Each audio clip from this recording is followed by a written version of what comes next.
messed up. How are the emotions you had after your final training session? Did the guys do anything special? And what's your feeling at the moment?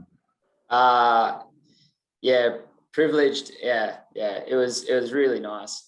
Guys gave me a really nice send off. We had a Swanee roast before training started, which was nice. A couple of nice clips, and also a couple of poor clips. Some of my worst hockey with some of my best hockey. So it was good that the guys could have a bit of a laugh, and we could all have a bit of a laugh before training, and some really lovely words spoken by the guys, and a great little gift that they gave me as well. Yeah, it's going to be a day I'll cherish for a while. Yeah, that's for sure. You mentioned in the release that one of the biggest things you'll miss, and I'm probably jumping ahead a bit, but that you'll miss from being part of the Kookaburras is that camaraderie and that daily banter and companionship that you get to build with 25 to 30 guys every day. Yeah, it must have really accentuated that this morning when they did all that for you.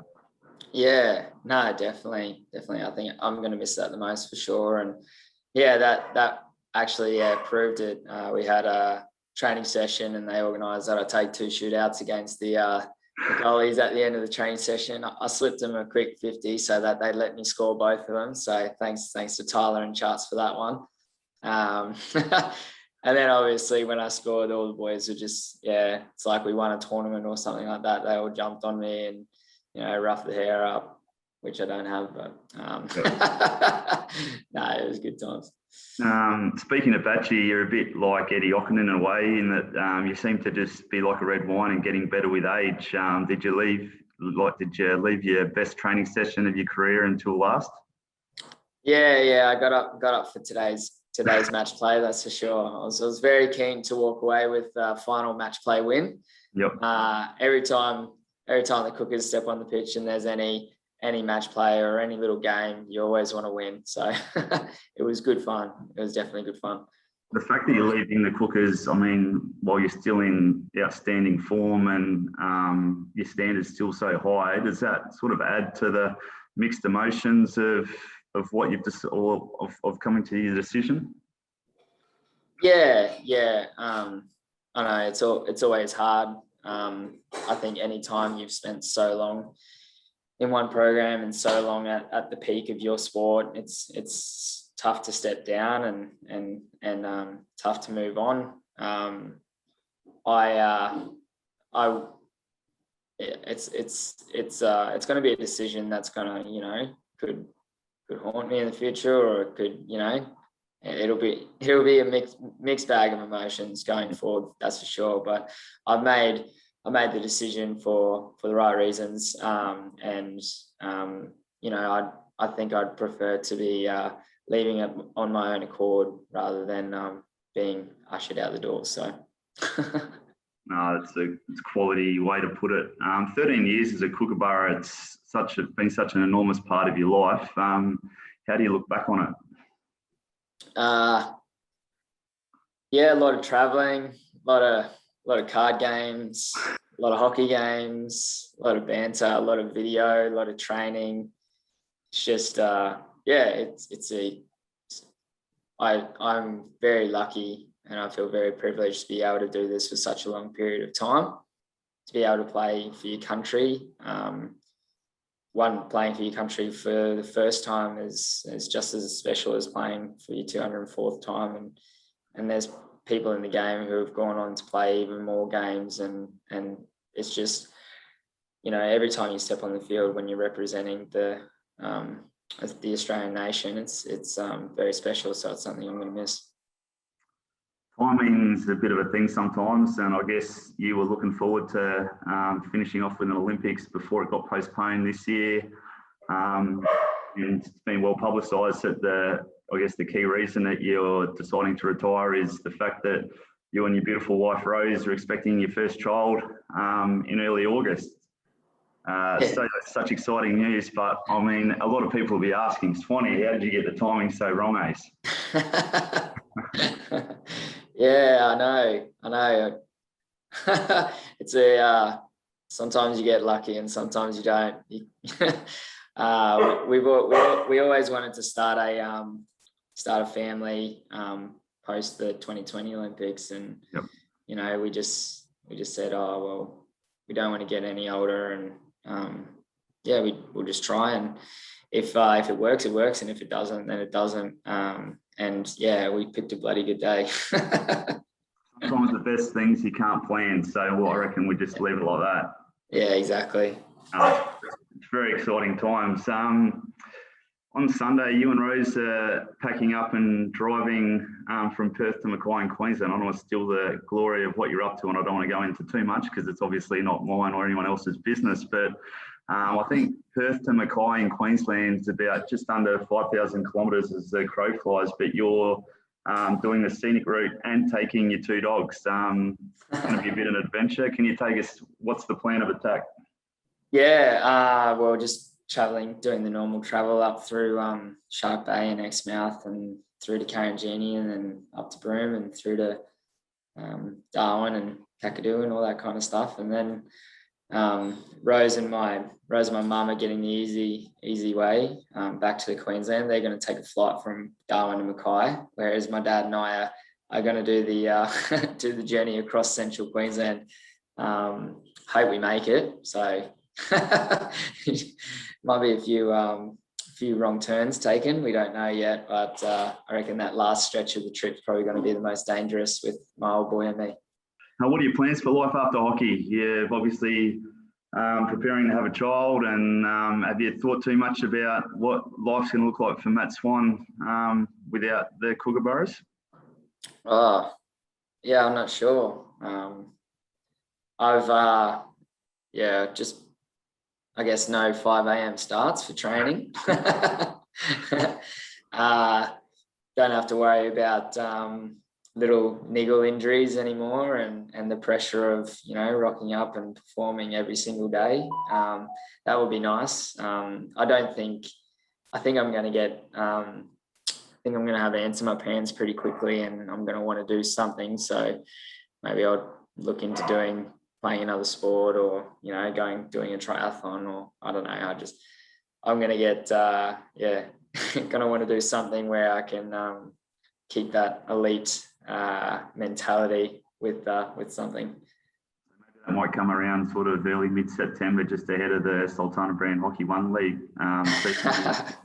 Can you categorically rule out or think that you might run out for the Blaze again in season 2? I'm not 100% sure on that. I love the Blaze and Blades that were formerly known as. Such a great team, and had a lot of success with that team as well. But can't comment on that one. Well, as long as you've got that little flame flickering at all the Queenslanders, I'm sure they're. Oh yeah, 100%. You always love the Queenslanders. If you speak to any of my teammates who chat to us about AHL, I always seem to mention Queensland players before I do any other state. Have you spoken to any of the other Cookers lads? What do you look? How much are you looking forward to fatherhood? There are a couple of other dads in the Kookaburras: Tyler Lovell, Eddie Ockenden, Jake Wetton. You been picking their brain? Are they giving you any tips and tricks on what to do well and what not to do so well? Yeah. Plenty of tips and tricks. One of them being, make sure you get as much sleep as you possibly can right now, before the bubble rise. So had Weddy around the other day and getting to, you know, just get a bit of practice in with his little girl that he's got at the moment. But definitely sleep is the one thing that's the common theme. On just tips on how to hold them and what to do with them. Yeah. I mean, I think I'm going to be a bit of a rookie, so I might have to do a bit of reading on this trip. I don't think there's a manual. I think you just have a crack and do your best. Yeah, exactly. Do you think you'll stay involved in, like, getting to coaching, or stay involved in hockey in any capacity? I mean, I know you'll probably start becoming a little bit more time poor. You've got a really great job professionally, and fatherhood will obviously take up a lot of your time. But would you like to try and stay involved in the game in some capacity? Yeah, for sure. I'd like to give back to the game as much as I possibly can, and even if that's not in the near future, could potentially be in the 5 to 10 year space where I can come back and coach kids or just give back in any way or form I can there were a lot of volunteers and stuff as I was growing up to make everything that I went through possible. So I think it's only fair that now it's my turn to do that for the youth.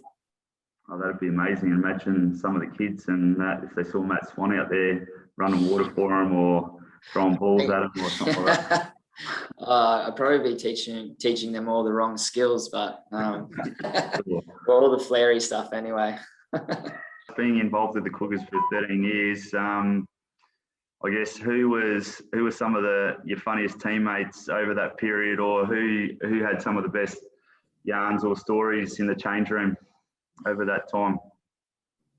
Oh, or was it you? Yeah. I was the funniest, but I'll give a few runner-ups. There was a number of guys who had some cracking jokes. I always loved joking around with Des Abbott. He was very, very fun guy to be around.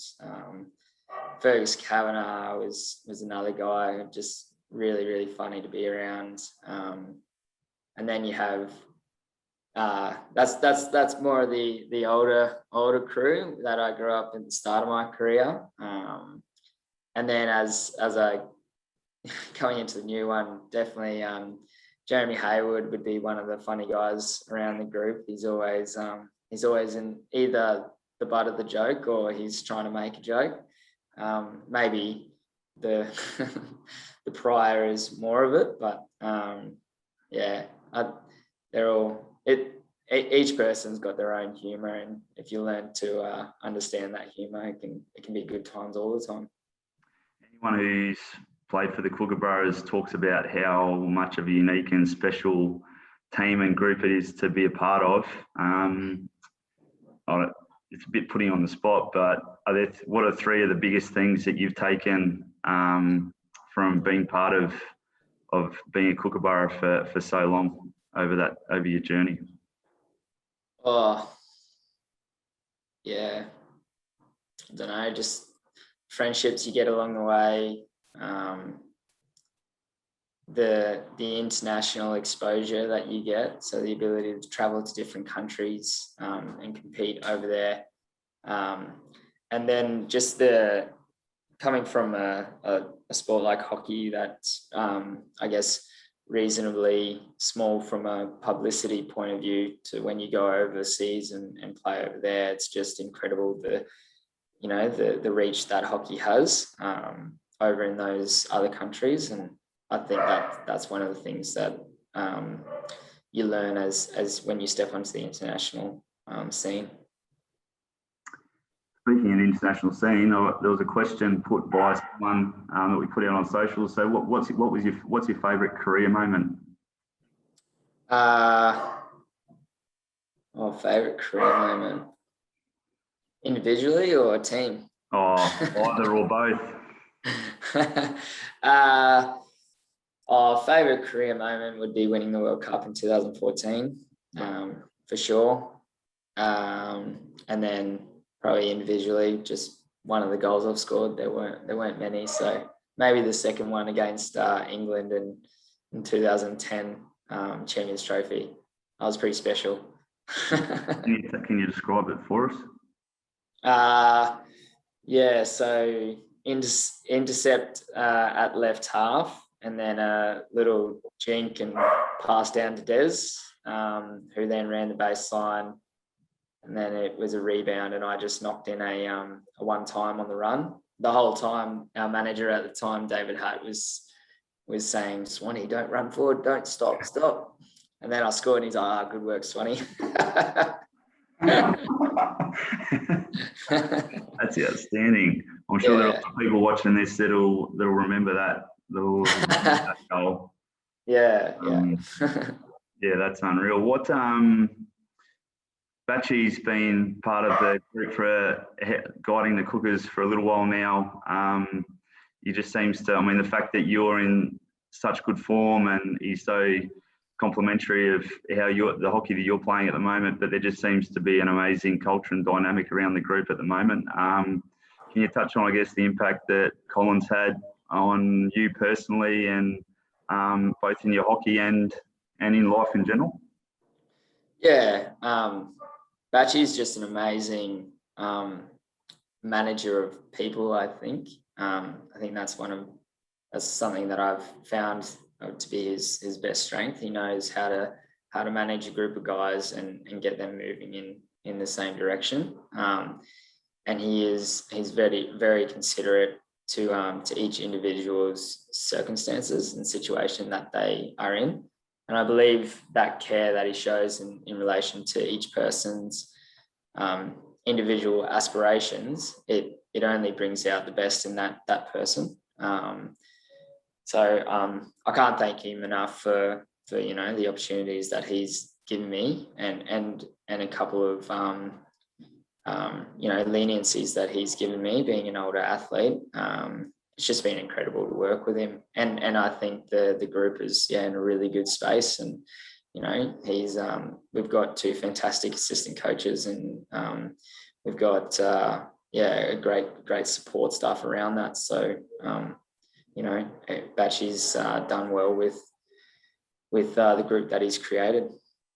And just months out from the Olympics, I mean, can you give us a bit of an insight just on how you see the group at the moment at this point, and how confident are you that there'll be a successful Kookaburras team in Tokyo? Yeah, the group is looking really, really strong at the moment. There's not many injury setbacks at the moment, which is always good. So you have a strong training environment, which is putting the guys in good stead physically, but both from and also from a connections point of view. So knowing what each player is going to do before they do it. I think from that perspective, we're looking quite strong. And at the Olympics, I honestly believe that the guys are going to definitely be in the mix for that number one spot. But the thing about the Olympics is, you have to be performing on the day that it matters most. And I just hope that the guys have done all the preparation that they need to, and that they're going to be, which I believe they will, because we're putting a lot of effort into it. So I hope that when the day comes, they're going to be fully prepared, and they're going to put their best foot forward and perform to the level that they're capable of. Well, I know you'll be supporting and cheering him on closely from back here, probably still in Mackay. Must be really exciting. How's Rose going? How's the pregnancy going? You guys must be really really looking forward and getting excited about what the next chapter that's coming up. Yeah. No, Rose is doing really well. I think it's just one of the most incredible transformations that it happens to a human body. Just to see it grow and to be able to feel the bub kick at the moment, it's a bit, you're just in awe of it, and you're going, how is this even possible? But so at the moment it's just all excitement. And I'm assuming, and I'm just guessing, that Tim Swann's a relative, either your brother or he wants to know. My cousin. He wants to know if you're going to be keen on some fishing in retirement. Oh yeah, 100%. I've already organised plenty of catch-ups with my uncles and my cousins and my sisters and my mates back home. So I'm going to be looking forward to catching a few whiting in the river and maybe head out to the reef. It's outstanding, Swanee. I really appreciate your time. It's like I said, you're an absolute credit to yourself, and it is a privilege to sit here and have a chat with you. Before we sign off, is there anyone you want to give a shout out to or thank? I mean, I'm sure you could probably sit here for another half an hour and sort of go through the list of people that have played a part in your career, but is there anything you'd like to do to sign off? And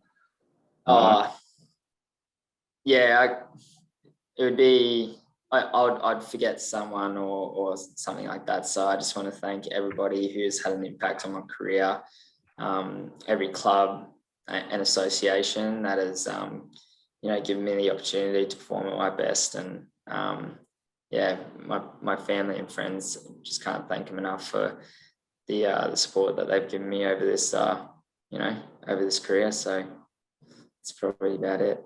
I won't name names because otherwise I'll forget something. Yeah, that's fair enough. Well, I'm sure I can speak on behalf of everyone in the Australian hockey community that that you'll be missed, and all the best with everything that's coming up. And congratulations again on a magnificent career. You're Awesome. You're a Cougars legend, mate, and it's I hope you get to take some decent time before you head to Mackay on Sunday and over the coming months to sit back and reflect on everything you've achieved over the journey. Yeah, cheers. Thanks, mate. Thanks for the chat.